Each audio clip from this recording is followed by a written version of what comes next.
the weather can't make up its mind, we can help you make up yours. Check on the BBC Weather app.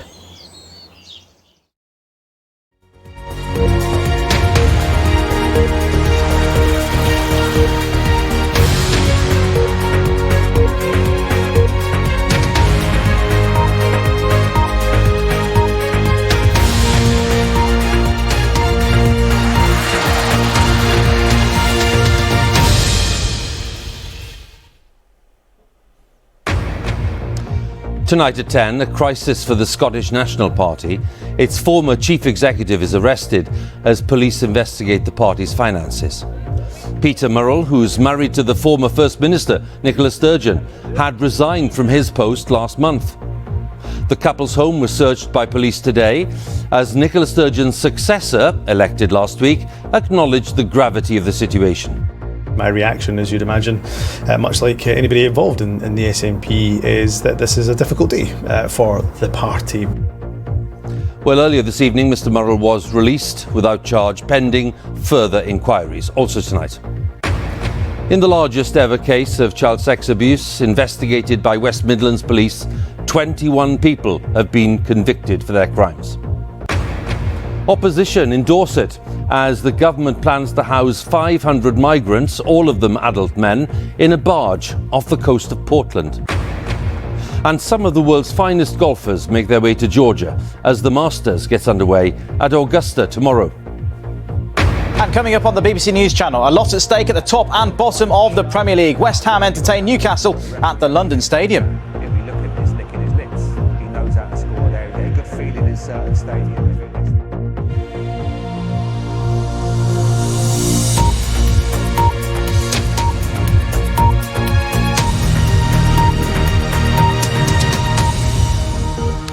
Good evening. A week after Nicola Sturgeon stepped down as First Minister of Scotland, her husband, Peter Murrell, has been arrested as part of an investigation into the finances of the Scottish National Party. Mr Murrell was the party's chief executive until he resigned last month after 24 years in the job. Police Scotland launched a formal investigation into the SNP's finances in July of 2021 after receiving complaints about how political donations were being used. Questions had been raised about funds given to the party for use in a new independence referendum campaign. A short while ago, Mr Murrell was released without charge, pending further investigation. Our Scotland editor, James Cook, has more details. Time is 10:30. Let's have a look at the weather then. And here's Louise. Hi, Louise. Hi there, Hugh. Well, the rain returned today. It was all change, as you can see. Once we got that rain, it was here to stay as well. So until Sunday or Monday. So not a bad start. We will be chasing some cloud amounts around, particularly across eastern England. But there will be some rain through Sunday and through Monday as well. Enjoy. Hugh. Thank you, Louise.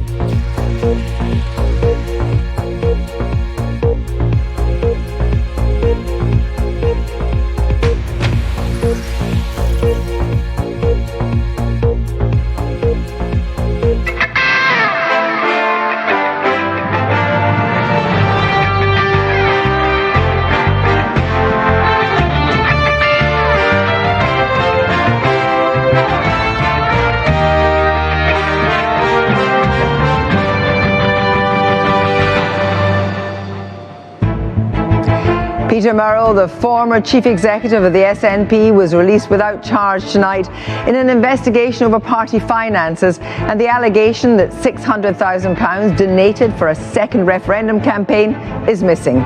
We'll be joined by the polling expert and political commentator John Curtis, political journalist Hannah Roger, and a leader of the Yes movement, Amar Anwar, to ask, after weeks of political infighting and now this, where now for this once unified political party? Also tonight, the return of detention of children with families who arrive in the UK illegally. Why is the government U-turning on a policy passed into law under the coalition government in 2014? And BBC Persian presenter Rana Raminpour tells this programme she's received 500,000 threats on social media since the protests in Iran exploded last year. We investigate why threats against journalists and lawyers who work with dissidents here in the UK, but who are originally from Iran, Russia and China, seem to be growing. I had to lay low because the advice was that we just need to disappear for a while for the threats to go down.